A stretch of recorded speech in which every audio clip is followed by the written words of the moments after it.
aonde Deus queria me levar nesta noite. Ontem a palavra foi revelada lá na casa fortíssima. Eu então me orientei, busquei a Deus, preparei, estou com a mensagem, a palavra é esta. Mas parece que a palavra não estava fluindo no meu coração tão forte como ontem. Mas mesmo assim o Espírito Santo me dizia: filho, não deixe de falar nesta noite sobre o poder do meu sangue na igreja. Então eu falei: Deus, se é para falar, então segure um pouco o teu povo, para que possa então ser impactado mais uma vez pela palavra, em nome de Jesus.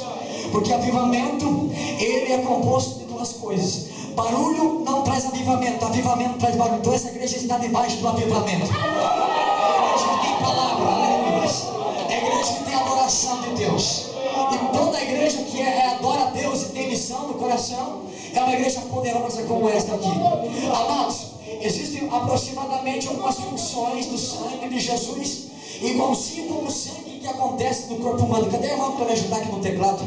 Para que alguns não saiam fora da sintonia espiritual.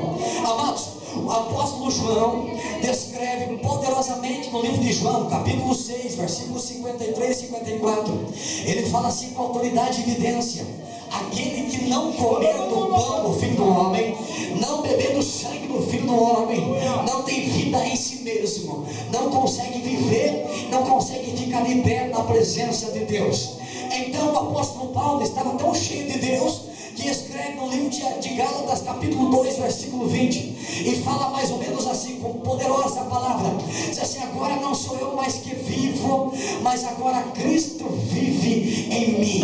Aquele que come do pão do Filho do Homem, que é os louvores, que é a palavra de Deus, que é o alimento desse culto como esta noite, ele consegue caminhar todos os dias debaixo da unção de Deus. Porém aquele que não come, não bebe, não se alimenta da presença do Senhor Jesus que está aqui, ele volta amanhã para casa dizendo: está tudo a mesma coisa, está tudo do mesmo jeito. Mas aquele que come o louvor, come a palavra pregada, come glória a Deus ali, bebe o aleluia daqui, ele volta para casa dizendo assim: eu estou cheio de Deus. Aleluias, aleluias. Mais força assim. Glória a Deus, glória a Deus. Deixa forte para mim, que estou com a garganta arrebentada. Então é assim, amados. O apóstolo